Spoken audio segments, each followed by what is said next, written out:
Hello friends, welcome to my diet classes. Friends, आज हम देखेंगे हिंदी में चलेगा हमारा तीसरा टॉपिक, जिसका नाम है शब्द विचार। हम देखेंगे शब्द क्या है। तो शब्द क्या है? शब्द ऐसे वर्णों का योग है जब वो जुड़ते हैं तो उसका कोई सार्थक अर्थ निकलता है। अगर वो अर्थ न निकले तो वो शब्द नहीं कहलाता। देख लेते हैं बुक में। वर्णों के मेल से बने स्वतंत्र एवं सार्थक ध्वनि समूह को शब्द कहते हैं। यानी कि जब शब्द वर्णों को जोड़ा जाएगा तो एक ऐसा शब्द बनेगा जिससे स्वतंत्र एवं सार्थक ध्वनि समूह निकले, यानी कि सार्थक अर्थ निकलना चाहिए उस वर्णों को जोड़ने से जो शब्द बना है उसका। डॉक्टर भोलानाथ तिवारी के अनुसार अर्थ के स्तर पर भाषा की सबसे छोटी इकाई शब्द है। भोलानाथ जी ने कहा है कि जो भाषा की सबसे छोटी इकाई है, स्वतंत्र इकाई है, वो है शब्द। भाषा बोलने के लिए, क्योंकि हम वर्णों को नहीं बोलते, शब्दों को बोलते हैं। और दिया है ध्वनि और अर्थ मिलकर शब्द को रूपाकार प्रदान करते हैं, और ध्वनि से जो शब्द का उच्चारण है वो किसी एक भाषा का रूप ग्रहण करती है।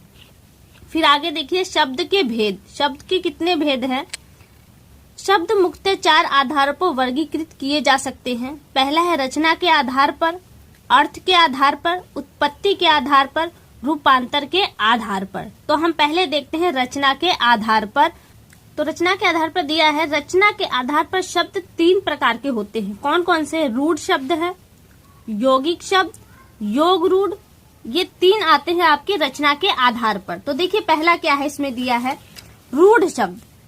रूढ़ शब्द कौन से शब्द है? रूढ़ शब्द वो शब्द होते हैं जिन्हें तोड़ा नहीं जा सकता, जिसके खंड नहीं किए जा सकते, वो रूढ़ शब्द होता है। और ये एक विशेष अर्थ ग्रहण करते हैं और जो प्राचीन समय से अभी तक चले आ रहे हैं। कौन से रूढ़ शब्द कैसे हैं? जैसे पानी। पानी ये शब्द है, इसे हम 2 पार्ट में तोड़ नहीं सकते। हाथी, इसे हम 2 पार्ट में नहीं तोड़ते और इनका एक अर्थ है। तो ये होते हैं रूढ़ शब्द।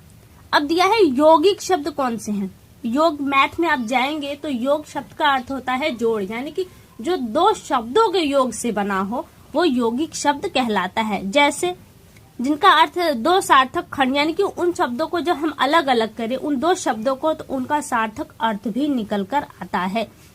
जैसे दिया है विद्यालय, विद्या धन आलय। यहाँ पे विद्या का अर्थ भी है और आलय का अर्थ भी है। तो ये दोनों मिलकर बनते हैं जो एक विद्यालय, यानी कि एक स्कूल की अनुभूति कराते हैं। तो यहाँ विद्यालय क्या है? एक यौगिक शब्द है।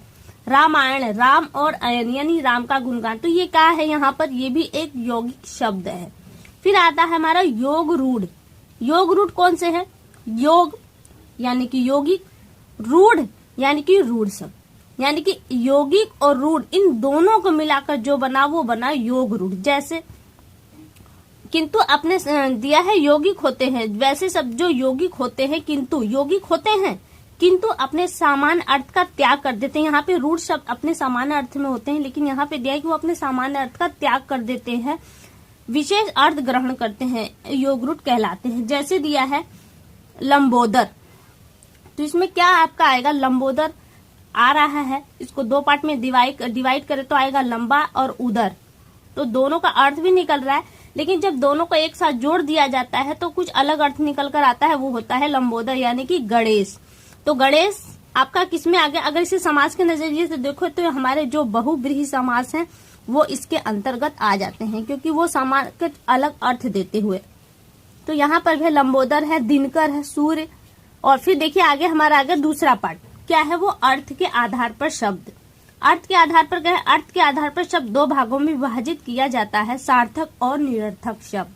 सार्थक शब्द जब शब्दों के योग जोड़ बनता है, जो शब्द बनता है उसका कोई अर्थ निकले तो वो सार्थक शब्द कहलाता है। इस प्रकार शब्द जिसका सही अर्थ सभी लोग समझ लेते हैं सार्थक शब्द कहलाते हैं। जैसे पुस्तक, मेज, किताब, आम, अंगूर आदि, ये सब सार्थक शब्द है, जिसके बोलने पर सामने वाले के दिमाग में कुछ न कुछ तस्वीर बनती है उसकी। फिर है निरर्थक शब्द। इस प्रकार के शब्द जिसका अर्थ नहीं आए निरर्थक शब्द कहलाते हैं। अब ये शब्द कौन से हैं? जैसे हम बोलते हैं रोटी वोटी खा लो।